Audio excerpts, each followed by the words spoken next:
Hi, my name is Amy Posniak, and I am a faculty member up on the Superior campus and want to welcome you all as new instructors to the college and give you a little insight to what I do in the advisement process. If you have any questions at any time, please feel free to give me a call or an email. Again, my name is Amy Posniak. So welcome and enjoy this new adventure here at WITC.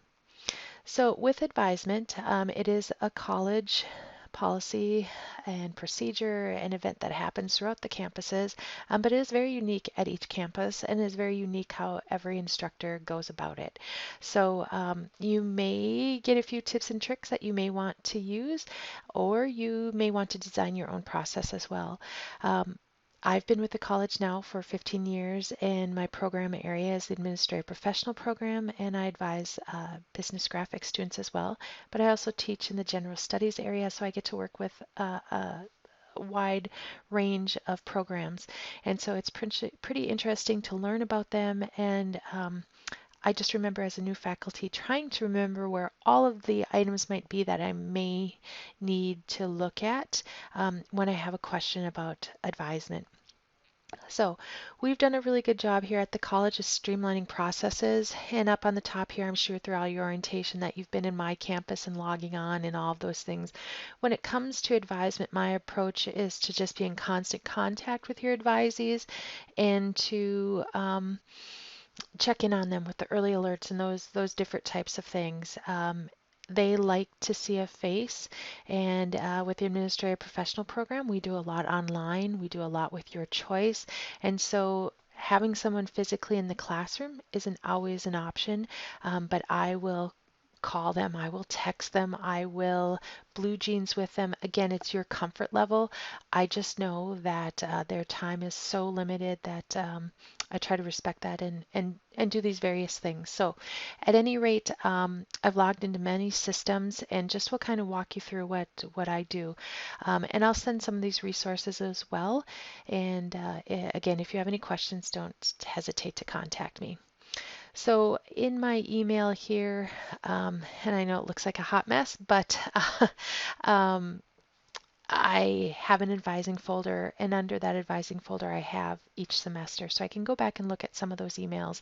I typically start off every single semester with a quick email to my advisees, and I find that information out on our infrastructure under the instructor information on my WITC. So when you get to my WITC and you've logged in, typically it's going to look like it's going back a page. It's going to default to the Faculty Center. I have it on Advisor Center so you can see all of that. These are all my advisees, and this is a great place to start. And this is where you can start to look up information on all of them. Some of them will have pictures, some of them won't. But again, I find the easiest way to get those emails is just to notify all advisees, and I go ahead and copy all these lovely emails. I have to bring it into a Word document real quick, a blank one. And again, this is just my process. And I have to replace those commas with semicolons. And that way I can just copy and paste this real quickly into Microsoft Outlook when I want to send a student all my advisees an email. And so typically I'll send them a welcome email. I might send them all a check-in email, or if there's something that's come about that I really need to tell them quickly, I go ahead and do that. So I would just copy these again, and I'd go right into my email here, say a new email, and typically what I will do is I will BCC the students so they don't see each other. I just think that that follows along with FERPA and the privacy issues. So that's my process. Another thing that I always do is I always copy myself because I typically will have to go back to that email. I find that doing videos for them or putting a meme in quick kind of engages them, and sadly, always putting pictures in of myself or something so that they can connect with me me, to get to know me, kind of makes a big impact. So that's my process with just connecting with them and creating that community. Again, you can send an email right out of my WITC through this long list by just clicking on their name, and you can do that as well. The student that has given me permission to go ahead and look at her items is Erin Wirtz. She's a great student and got to know her at the Superior campus. Um, Before we even get into that advising process, what I typically do, and I'm old school, you can do it a couple of ways. I always go back to the curriculum checklists. Those are my bread and butter, and that's what I email my students each and every time. You can come into my WITC, click on the View Student Details, get to the transcripts under this other academics. You can view an unofficial transcript. You can look at the academic requirements, whatever you want to do is typically here. You can see if there's any holds, or if there's some things you need to look at. You can look at what classes they're in, all of those different things. And as a new faculty member, sometimes deciphering these course numbers gets a little tricky. The 5-digit number is a section number. So again, that's where I go to that curriculum checklist. The curriculum checklist is going to look like this. And every program has one, and they look a little bit different for every program. We're really blessed in the Administrative Professional program to have pathways so they can get certificates along the way and reaching their end goal of the associate's degree. So we're trying to credential them out at every single step. This again is, to me, my bread and butter, and double checking that they're meeting the prereqs. If they got a C minus, they might have to retake that class. And so I'm updating these every semester. Yes, it is time consuming, but it keeps the student and myself on track. And that way we can make sure everybody is progressing as they need to. Coming back into here again, the transcript is a vital piece of information that you can view. You'll just click on unofficial, go here like this, and hopefully it doesn't take too long in the video. And I always run unofficial WITC transcript. That should have everything. And the computer will think just a little bit. It usually will come in as a PDF, a document.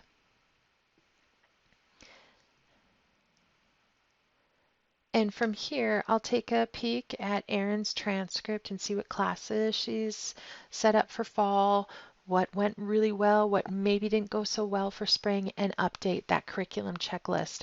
Now we're going to pretend that this is the checklist for Erin. I put my name in here and just put some different items out here. But you can see that I'm reporting out when she took these classes and what grades she got in them. And then I'll update them accordingly. So that really gives them an idea of what they should be taking next and whatnot. In our program area of Administrative Professional, we have a lot of part-time students. So getting them at that 6 or 9 credits during fall and spring for financial aid eligibility is key. But we also need to make sure that they're taking their courses in the right sequence.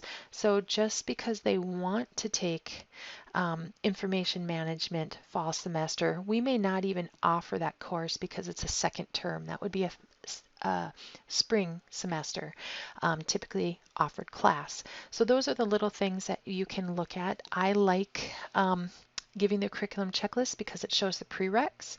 So if you have a class that has a prereq or a co-req, it's going to be there. And again, any prereq has to have a C or better. C minus won't do it at the college.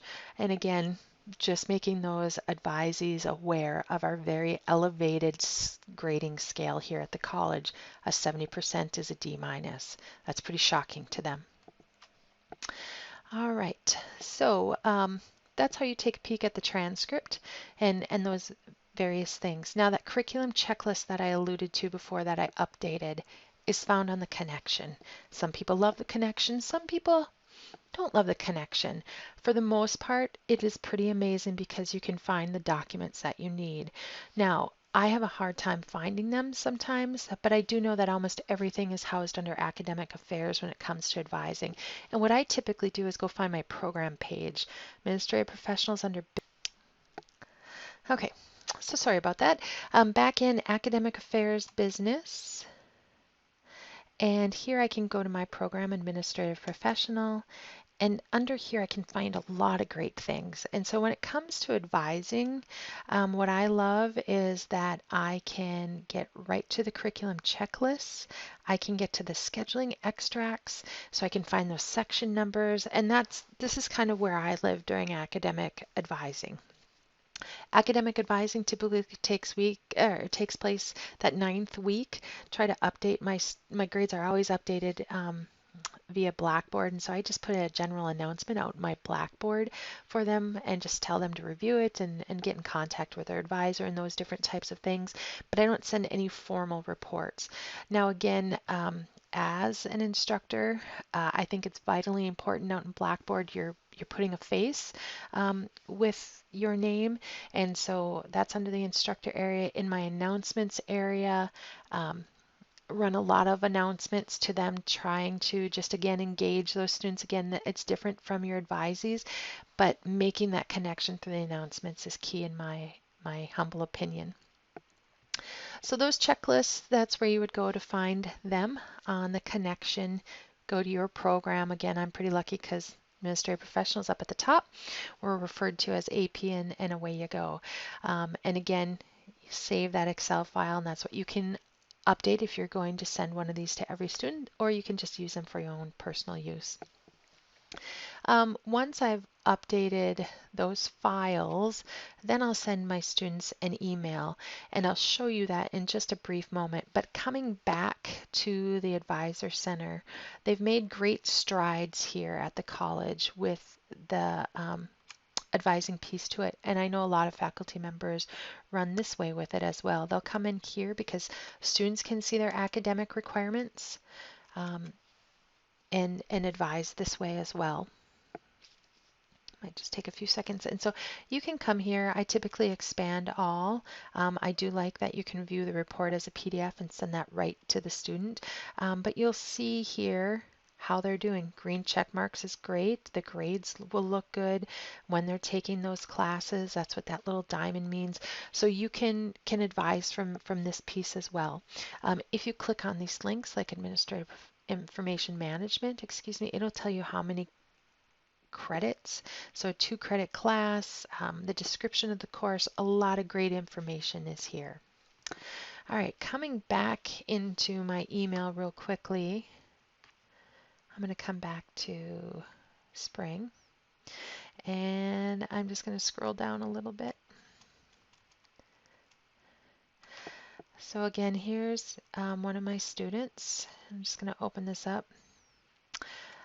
This typically is what I would send for midterm advisement. This takes a little while because each one of these has to be personalized.